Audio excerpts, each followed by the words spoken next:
Et salut à tous les amis et bienvenue dans cette toute nouvelle vidéo où là on va parler de techniques hardcore. Alors pour ceux qui ne me connaissent pas, je suis Lior Chamla, développeur et formateur et ça fait un petit moment que j'entends se plaindre certains étudiants de la magie du framework Symfony. Et oui, encore une fois, on va parler de Symfony. Et notamment sur quelque chose qu'on appelle le param converter. Et donc c'est un point que j'avais envie d'étudier avec vous parce que étudier le param converter, ça nous permet de débloquer plein de notions qui se trouvent au sein même du framework Symfony et donc c'est hyper intéressant d'en discuter ensemble. Alors pour l'instant, vous voyez peut-être pas de quoi je veux parler, mais vous inquiétez pas, ça va venir. Pour suivre ce cours, je vous ai mis dans la description un lien vers un dépôt Git que j'ai créé tout à l'heure et dans lequel vous allez retrouver un certain nombre de commandes à lancer pour pouvoir me rejoindre dans le code source, d'accord, de ce cours-là. Alors, ces commandes, elles sont très simples, elles sont décrites ici en bas, vous pouvez les faire. Vous allez tout d'abord cloner le code de ce cours, vous allez ensuite pouvoir vous rendre dans le dossier de ce cours-là, et vous allez pouvoir créer la base de données, vous allez pouvoir créer les tables, les remplir avec les fixtures, et enfin, vous pourrez lancer le site avec deux commandes différentes en fonction, et aller le voir dans votre navigateur. Une fois que ça sera fait, vous allez voir que c'est juste un blog tout con, où vous allez avoir une liste d'articles, d'accord, et vous allez avoir des boutons lire la suite qui vont vous permettre d'aller voir le contenu d'un article particulier. C'est vraiment tout bête. Au niveau du code, je vous montre ce que ça donne très rapidement. Nous avons simplement une entité post qui est toute bête et nous avons un post controller. Alors le post controller, lui, il a deux actions. La route slash, qui s'appelle post index, qu'est-ce qu'elle fait ? Elle demande à recevoir un post repository et puis elle envoie vers une fichier Twig un truc qui s'appelle post au pluriel et qui représente la liste de tous les posts. Ça, c'est très simple. Ensuite, vous avez une deuxième route qui s'appelle /post/un slug, ok ? Et du coup, cette route, elle va tout simplement recevoir le slug en question, puis le post repository qui va nous permettre de faire des sélections de données sur les articles.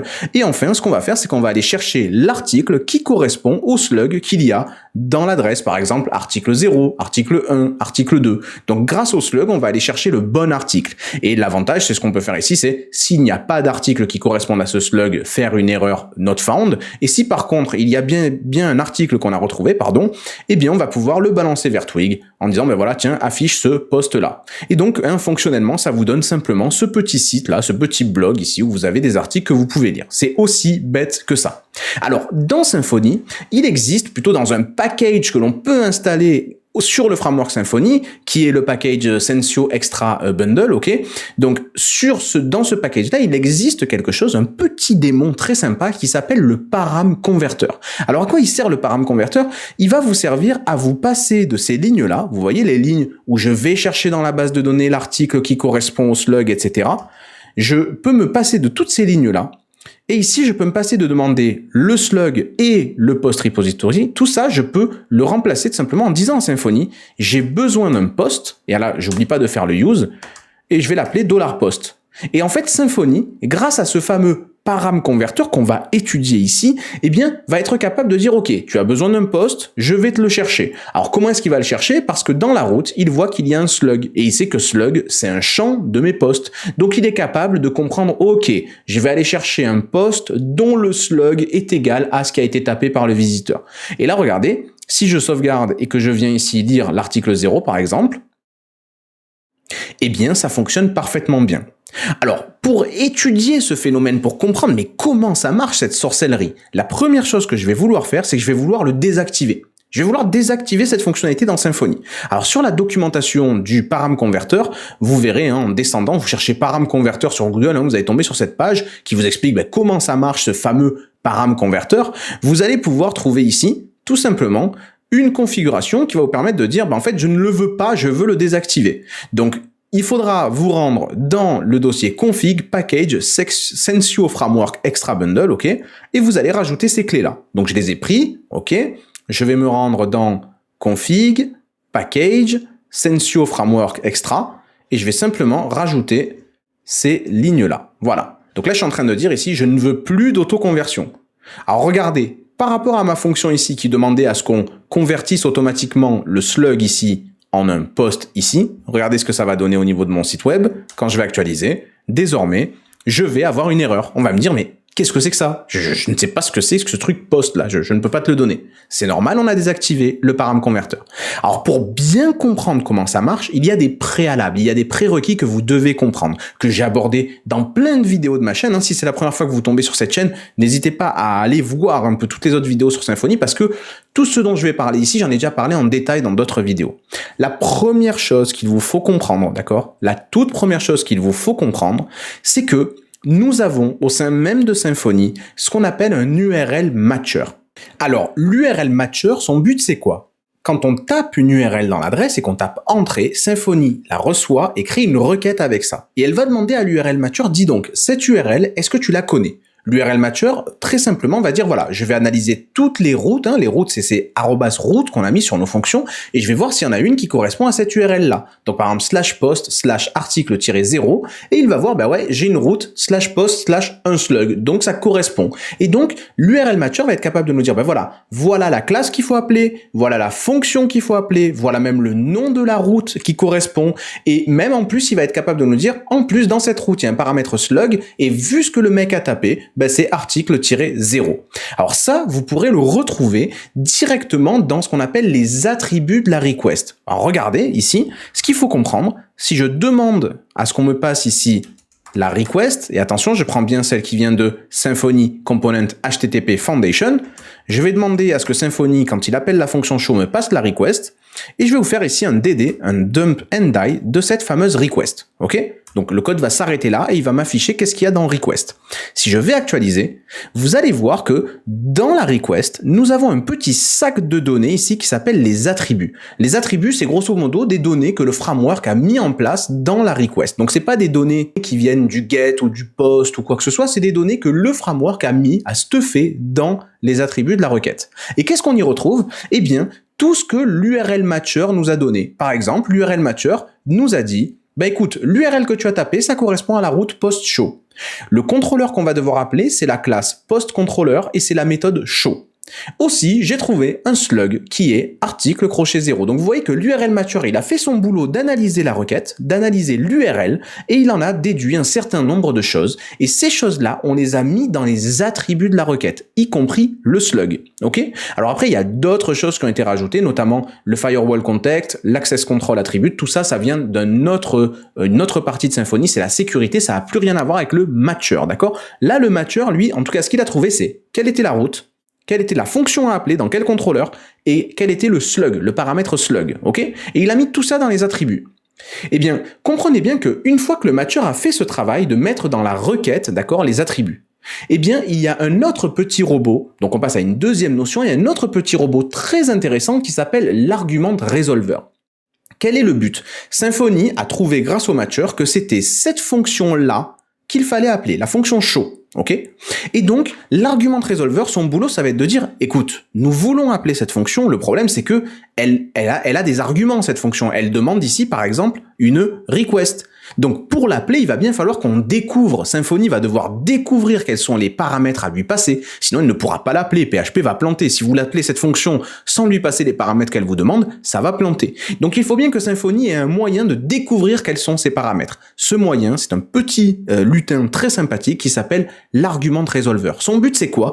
D'analyser la fonction show ici et de regarder les paramètres qu'elle demande. Et son but, ça va être de dire, est-ce que je peux lui donner ce paramètre ou pas? Alors, l'argument resolver, quand il va analyser cette fonction show, il va être capable de lui donner différentes choses. Il va être capable de lui donner d'abord la request. Vous avez vu ici, si je demande la request, il est capable de me la donner. Il va être aussi capable de lui donner n'importe quel service qui existe dans le container de service. Alors pour les débutants là qui savent pas de quoi je parle, le conteneur de service, j'ai fait un certain nombre de vidéos sur ma chaîne, vous pouvez aller les voir, qui parlent du conteneur de service, de l'auto-wiring, etc., etc. C'est des notions extrêmement intéressantes et surtout très importantes pour développer dans Symfony. Si on n'a pas ça, on n'a rien du tout, les amis. Et donc ici, c'est ce qui me permet notamment de demander un objet de la classe post-repository qui est un service contenu dans mon conteneur de service. Et donc, je vous ai dit, l'argument resolver qui est le lutin, le robot qui va analyser cette fonction, il est capable de dire, ben oui, Ta fonction elle a besoin d'une request, je peux lui donner, j'en ai une. Ta fonction elle a besoin d'un post repository, je vais demander au conteneur de service de me donner le post repository et on va le donner à ta fonction. Donc vous voyez, il est capable de se démerder un peu, de trouver tout ce que je lui demande, l'argument resolver va être capable de le trouver. Mais alors il a une puissance supplémentaire. Alors il a beaucoup d'autres choses qu'il sait faire, l'argument resolver, mais il sait faire une chose de plus. L'argument resolver, il est capable, quand il analyse la fonction show, de regarder si on lui demande quelque chose qui se trouve dans les attributs de la requête de me le donner. Alors regardons les attributs de la requête. Nous avons quelque chose qui s'appelle root, underscore root. Nous avons quelque chose qui s'appelle underscore controller. Et nous avons quelque chose qui s'appelle slug. Et bien tous ces trucs-là, tout ce qui se trouve dans les attributs de la requête, je vais pouvoir les demander dans ma fonction show parce que l'argument resolver, quand il va les voir, va se dire est-ce que c'est dans les attributs de la requête? Si oui, je te les donne. Exemple, ici je vais demander $slug. Voyez, de $slug, et si je vous fais ici un dd de slug, vous vous rappelez que parce que c'est dans l'URL, le matcher a été capable de retrouver article 0, c'est le slug, et il les a mis dans les attributs. Donc c'est présent dans les attributs. Donc si moi ici dans ma fonction je demande le slug, l'argument resolver est capable de dire oui je l'ai trouvé, tiens je te le donne, pas de problème. Donc ça c'est l'argument resolver qui fait ça. D'ailleurs regardez, vous vous rappelez qu'on avait quelque chose qui s'appelait aussi underscore root dans les attributs. Ben, je peux très bien demander aussi underscore root, sans problème. À partir du moment où c'est quelque chose qui se trouve dans les attributs, je peux le demander. D'accord? Et l'argument resolver va être capable de me le donner. Vous voyez ici? Ça marche parfaitement bien. Donc, pas de problème. On vient de comprendre que l'URL matcher va analyser l'URL et va être capable de nous donner un certain nombre d'informations qu'il va placer dans les attributs de la requête. Ok? Première chose. Deuxième chose, nous avons compris que Symfony va demander à l'argument resolver d'analyser la fonction à appeler pour voir quels sont les paramètres qu'elle demande et que cet argument resolver va être capable de dire si ce qu'on me demande, ça se trouve dans les attributs, pas de problème, je te le donne. Donc maintenant, écoutez bien le raisonnement. Si dans les attributs ici, j'avais quelque chose qui s'appelait post, et qui était un objet post, un article de la base de données. D'accord? Imaginez, de la même façon que j'ai root, qui est une chaîne de caractères, que j'ai controller, qui est une chaîne de caractères, que j'ai root param, qui est un tableau, d'accord? De la même façon, imaginez que j'ai un truc qui s'appelle post et qui soit une entité, un article de la base de données. Je le retrouverai ici. Et donc, est-ce que vous êtes bien d'accord que, à partir du moment où cet article se retrouverait dans les attributs de la requête, je pourrais, de la même façon que j'ai demandé root ou slug, demander cet article-là directement dans ma fonction show. Donc c'est ça qu'on va vouloir mettre en place maintenant. Donc regardez, je vais vous montrer un exemple. Je vais aller dans le fichier public index.php, d'accord? Dans ce fichier public, c'est le départ de mon framework, ok? Le framework qui commence comme ça. L'index.php va créer le kernel, c'est le cœur de Symfony. Il va créer une requête HTTP qui correspond à la requête qui a été envoyée par l'utilisateur et il va passer cette request à mon cœur de Symfony. Tout le reste découlera de ce truc-là, ok? Donc regardez ce que je vais faire ici. Moi, je vais rajouter dans ma request, je vais aller dans les attributs et je vais rajouter un truc que je vais appeler post. Et je vais dire, c'est une nouvelle entité post. Et je vais pas oublier de faire le use app entity post, d'accord? Je vais sauvegarder. Et regardez, dans mon post controller ici, je fais un dd de la request. Allons actualiser. Je regarde le dd de ma request. Je regarde ma request. Et là, je vois que dans les attributs, j'ai effectivement un truc qui s'appelle post, et regardez, c'est quoi? C'est un article. Alors, c'est pas un article qui est dans la base de données, c'est un nouvel article, mais si j'avais voulu, je serais allé chercher un article dans la base de données et je l'aurais mis là. J'espère que vous comprenez bien. À partir de ce moment-là, les amis, à partir du moment où il y a quelque chose qui s'appelle post dans mes attributs, est-ce que vous avez bien compris, est-ce que vous êtes bien d'accord que dans ma fonction show ici, je peux demander un truc qui s'appelle post, et l'argument resolver va être capable de me l'injecter. Vous êtes d'accord? Regardez, dd, $post. Je vais actualiser. Je vais bien retrouver mon entité. Donc, pour l'instant, elle ne contient rien, mais vous comprenez que, à partir du moment où quelque chose est dans les attributs de la requête, l'argument resolver est capable de le donner à mes fonctions de contrôleur facilement. Et j'espère que c'est bien clair. Donc, en réalité, imaginez que, au lieu de mettre un article vide, j'ai mis l'article qui correspond à article-0. C'est gagné. Ça voudrait dire qu'ici, je peux demander à recevoir le post directement. Donc ça, c'est le boulot du param converteur et c'est le boulot qu'on va faire, alors à minima, parce qu'on n'a pas non plus des heures, le vrai param converteur est beaucoup plus compliqué que ce qu'on va faire nous, mais c'est le boulot que je vous propose qu'on fasse maintenant. Alors, mon but, c'est de pouvoir dire ici, j'ai besoin de recevoir un post, d'accord? Et que, automatiquement, je reçoive le post qui correspond à ce slug-là. Alors j'ai une dernière notion à vous apprendre pour bien vous faire comprendre. Rappelez-vous, première étape, l'URL matcher regarde l'URL et en déduit certaines choses qu'il va mettre dans les attributs de la requête. Rappelez-vous, deuxième étape, on veut appeler la fonction show et l'argument resolver est capable de se démerder à trouver les choses que la fonction demande. Okay, et notamment, il est capable de aller voir dans les attributs de la requête s'il trouve les choses qu'on demande. Ok. Ce qu'il faudrait, c'est qu'on intervienne pile poil entre les deux moments. Le moment où on sait quelle est la fonction qu'on doit appeler, et ça c'est l'URL matcher qui nous le dit dans son analyse, et le moment où on appelle la fonction avec l'argument resolver. Il faudrait qu'on intervienne entre ces deux moments pour faire quoi? Pour mettre en place le fameux post dans les attributs de la requête. J'espère que vous suivez. Et alors regardez. Donc dans mon index ici, je vais supprimer la partie où j'avais mis le post dans les attributs. Ça, je vais le supprimer. Ok? Entre ces deux fameux moments charnières, le moment où on sait quelle fonction on veut appeler, où on sait quels sont les paramètres de la route, etc., ça c'est l'URL matcher, et le moment où on appelle la fonction, d'accord, on va vouloir se servir du système d'événements de Symfony. Il faut savoir, et ça je l'ai abordé dans d'autres vidéos, que Symfony, le cœur de Symfony, ainsi que d'autres codes à côté, sont capables d'émettre des événements. Et nous sommes capables d'écrire des codes qui vont réagir à ces événements. À chaque fois que Symfony passe une étape cruciale, il va émettre un événement pour dire, ben voilà où on en est. Dans cet événement, il va mettre des détails. Voilà ce que j'ai trouvé, voilà ce que j'ai découvert, etc.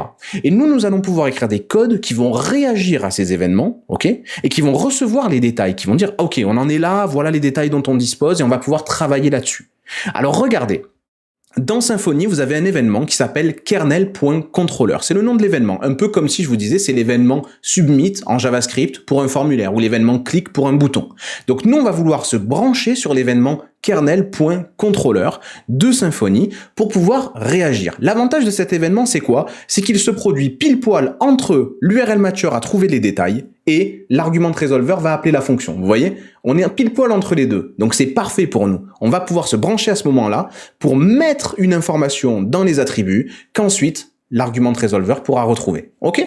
Donc ce que je vous propose, c'est que dans notre dossier SRC, nous créons un nouveau fichier qu'on va mettre, donc new file, qu'on va mettre dans le dossier event, et ce fichier, on va l'appeler tout simplement param converter subscriber.php.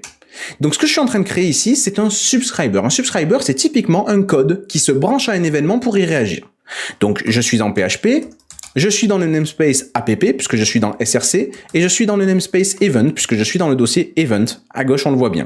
Je crée ma classe, param converter subscriber, et attention, pour que Symfony comprenne bien que cette classe-là, elle s'intéresse à nos événements, d'accord, elle veut se brancher à un événement, il faut la faire implémenter l'event subscriber interface. Alors cette interface nous vient de Symfony Component Event Dispatcher, Event Subscriber Interface. Alors cette interface, elle va nous forcer à une seule chose, c'est quoi? Elle va nous forcer à avoir une fonction statique, qui va s'appeler getSubscribedEvents. Le but de cette fonction, c'est d'expliquer à Symfony, voilà à quel événement nous sommes branchés et quelles sont les réactions qu'on veut y faire. Donc ici, on va retourner un tableau. Pourquoi un tableau? Parce qu'on peut très bien brancher cette classe à plusieurs événements. Nous, on va se brancher à un seul événement, mais on pourrait très bien le brancher à plusieurs. Donc on a un tableau, c'est une liste d'événements. Nous allons dire ici, nous nous intéressons à l'événement kernel controller. Et quand cet événement arrivera, Symfony, s'il te plaît, appelle ma fonction dans cette classe-là qui s'appellera onKernelController. Alors c'est peut-être un peu con de l'appeler comme ça, on pourrait lui donner n'importe quel autre nom, mais là j'ai pas d'inspiration, donc on va l'appeler comme ça. Je vais venir ici créer une fonction publique que je vais appeler onKernelController, ok? Et comprenez bien que Symfony, là, quand Symfony voit ce code, qu'est-ce qu'il se dit? Il se dit, ok, quand l'événement kernel controller va se passer, je vais appeler cette fonction onKernelController, Et Symfony automatiquement va nous passer un objet qui contient les détails de cet événement kernel controller. Cet objet, ici on dit, on va le recevoir, on va l'appeler E, et cet objet est de type controller event. Donc on n'oublie pas de faire le use, en haut, tous les use qui vont bien. Et alors là, regardez, ce que je vous propose, c'est de faire un DD de $E. Et on va voir qu'est-ce qu'il nous propose cet objet, qu'est-ce qu'il contient comme information. Donc comprenez bien, nous venons de créer ici un objet qui, lorsque l'événement kernel controller va exploser, va être appelé par Symfony, par cette fonction onKernelController, il va recevoir les données de l'événement. Alors voyons ce que ça donne. Si je viens actualiser ma page ici, je devrais voir mon DD. Et effectivement, je vois bien ici mon controller event et je vois ce qu'il contient. Alors premièrement, très intéressant, vu que l'URL matcher a déjà fait son travail, d'accord? L'URL matcher a déjà dit, voilà, cette route, je la connais et je sais à quelle fonction elle correspond. Il nous a passé ici dans l'événement, regardez, un truc qui s'appelle controller. Et qu'est-ce qu'on y trouve? C'est un tableau où la première partie, c'est l'objet, le post controller, sur lequel on doit appeler la méthode show. Ok? Donc on voit déjà qu'on veut travailler là-dessus. Très bien. Ensuite, on voit qu'on a la request. Et qu'est-ce qu'on voit dans la request? Ben, notamment nos fameux attributs. Et on voit que l'URL matcher a déjà fait son boulot, puisque il a déjà dit c'est la route post-show, voilà, le contrôleur a appelé, et il a même déjà dit, ben voilà, j'ai trouvé le paramètre slug, ici, c'est article crochet 0. Donc il a déjà fait son taf, l'URL matcher. Nous sommes juste après que l'URL matcher ait fait son travail, de mettre dans les attributs de la requête les données qu'il avait compris, et juste avant le moment où l'argument resolver va réellement appeler la fonction en lui passant les paramètres qu'elle demande. Donc c'est parfait pour pouvoir nous travailler sur les attributs de la requête, en rajouter, en enlever, plutôt en rajouter dans notre cas. Alors regardez ce qui est magique. Ici, si je viens tout simplement dire la chose suivante, je vais dire request, c'est égal à E flèche get request. On a compris que dans E, ici, nous avons une request. Nous pouvons donc lui demander. Très bien. Ce que je vais faire maintenant, c'est que je vais dire, dans ma request, dans les attributs, je vais rajouter un truc que je vais appeler post, d'accord? Je vais rajouter un truc que je vais appeler post. Et ce post, ben, ça sera un new post. Et là, je vais bien importer app entity post, d'accord? N'oubliez pas les use qui sont très importants là-haut pour que PHP s'y retrouve. Et donc, je rajoute dans les attributs de la requête un truc qui s'appelle post, ok? Ça se fait avant que l'argument resolver intervienne. Donc, ça veut dire que dans mon post controller, ici, quand je demande un post, rappelez-vous, est-ce que l'argument resolver va le trouver ou pas? Je vous pose la question. Moi, ici, je vais faire un DD de post et je vais vous montrer qu'il va le trouver. Pourquoi? Parce que rappelez-vous, l'argument resolver trouve toujours un paramètre qui porte le même nom qu'un attribut qui est dans la request, pardon, il va le trouver. Regardez, je vais venir actualiser ma page ici, et je vois bien qu'il a trouvé ce fameux post, parce qu'il est dans les attributs de la requête. Alors pour vous le prouver, encore une fois, ici, je vais pas lui passer ici ce nouveau post comme ça, je vais créer ici $post, c'est égal à un new post, d'accord? Et je vais dire $post, flèche set title, et je vais lui donner ici essai, ok? Et c'est ce post-là, avec le titre essai, que je vais lui passer. Regardez, quand je vais actualiser, qu'est-ce que je vois? Je vois bien que c'est le post que j'ai rajouté dans les attributs de la requête avant que la fonction soit appelée, qui a bel et bien été passé ici, parce que l'argument resolver, qu'est-ce qu'il a fait? Il a vu, ah tiens, j'ai besoin d'un post, j'en ai un dans les attributs de la requête, je te le donne, tout simplement. C'est aussi bête que ça. Alors nous, on veut pas un truc aussi con que ça. Nous, on veut avoir le post, mais qui correspond au slug. On veut le post qui correspond, par exemple, ici, à article crochet 0. Article tiré 0, pardon. Et donc, ce qu'on va pouvoir faire, c'est tout bête. Dans la request, nous savons que dans les attributs, regardez, je vous refais un DD de request flèche attribute, vous savez que le matcher a déjà fait son boulot, et dans les attributs de la requête, on retrouve notamment le fameux slug. Donc ce que je vais être capable de faire, c'est dire, écoutez, slug, c'est égal à request flèche attribute flèche get slug, donne-moi le slug qu'il y a dans les attributs de la request. Et donc ici, plutôt que de lui donner un nouveau post complètement idiot, il faudrait qu'on se connecte à la base de données pour aller récupérer le post qui a ce slug. Donc ce qu'on va être capable de faire ici, c'est venir ici, tout simplement, dire public function construct, on va travailler avec notre conteneur de service pour se faire injecter le post repository ici, qu'on va appeler post repository. On va se le mettre dans une propriété d'instance qu'on va appeler post repository, d'accord? Et bien sûr, on n'oubliera pas d'aller déclarer cette propriété ici en protégé. Je vais avoir un truc qui est un post repository et qui s'appelle post repository. Voilà, tout simplement. L'avantage, c'est que maintenant, dans ma fonction ici, je possède un post repository. Regardez ce que je vais pouvoir faire. Plutôt que de faire post est égal à new post et toutes ces conneries, je vais pouvoir dire ici post, c'est égal à mon post repository, à qui je vais demander d'aller chercher un article grâce à un critère. Et ce critère, c'est quoi? Il faut que le slug se soit égal au slug que j'ai trouvé dans l'URL, dans les attributs de la requête. Et alors là, regardez comme c'est magique.